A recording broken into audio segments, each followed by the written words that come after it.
Hey everybody, Zach Wolf here with another great Top 5 Tuesday, working from home edition. This week on Top 5 Tuesday, it's the top 5 tips I have for lawyers or other professionals who are thinking about starting a blog. I have my own blog. It's called 5 Minute Law. You can find it at 5minutelaw.com. But enough about me. Let's talk about my tips. So number 5 is kind of the reverse of the Nike slogan. Just don't do it. Don't start a blog.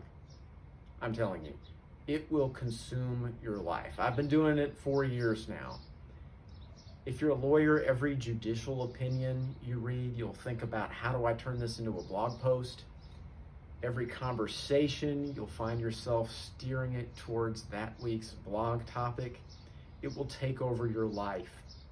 You don't want that. Once you start down the dark path, forever will it dominate your destiny. Number 4.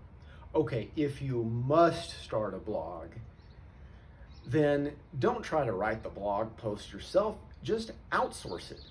There are lots of great companies that will handle your blog for you. They'll set it up, they'll write the blog posts.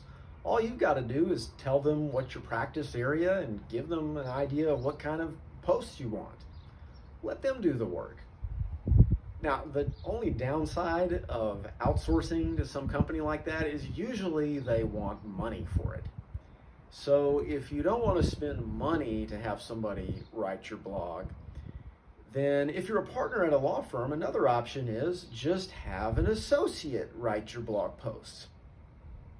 Now, you may not get a finished blog post back that often, but you will be very popular, because if there's one thing law firm associates love, it's non-billable projects that give them exposure.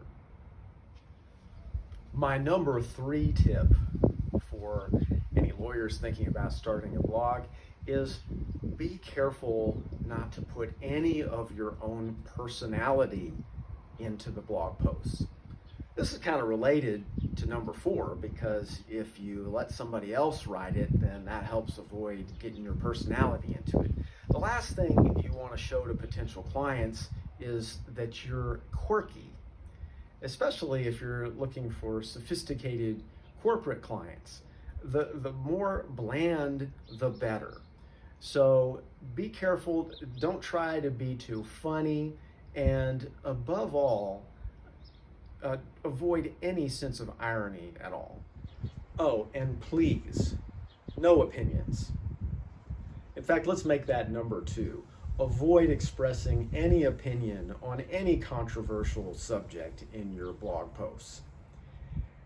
You don't know what kind of crazy opinions your potential clients may have, and you don't want to offend anybody. Not only that, I would avoid expressing an opinion even on a legal issue in your practice area.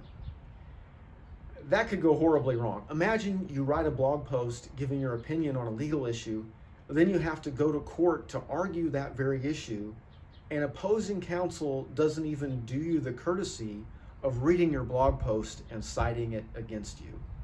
That would be truly humiliating. And finally, my number 1 tip for anybody thinking about starting a blog: don't do it until conditions are ideal.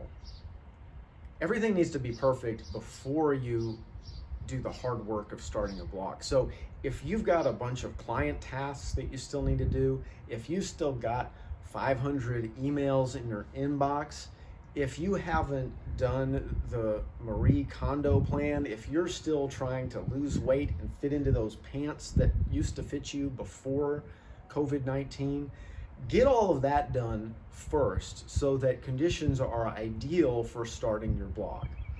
Writing a blog is pretty serious business, so you can't have any of life's distractions. Okay, those are my top 5 tips for people thinking about starting a blog. If you liked my tips, hey, please hit that like button or share this video with someone you know. If you didn't like my tips, or if you have some different tips or comments, hey, leave me a comment. And as always, thanks for watching.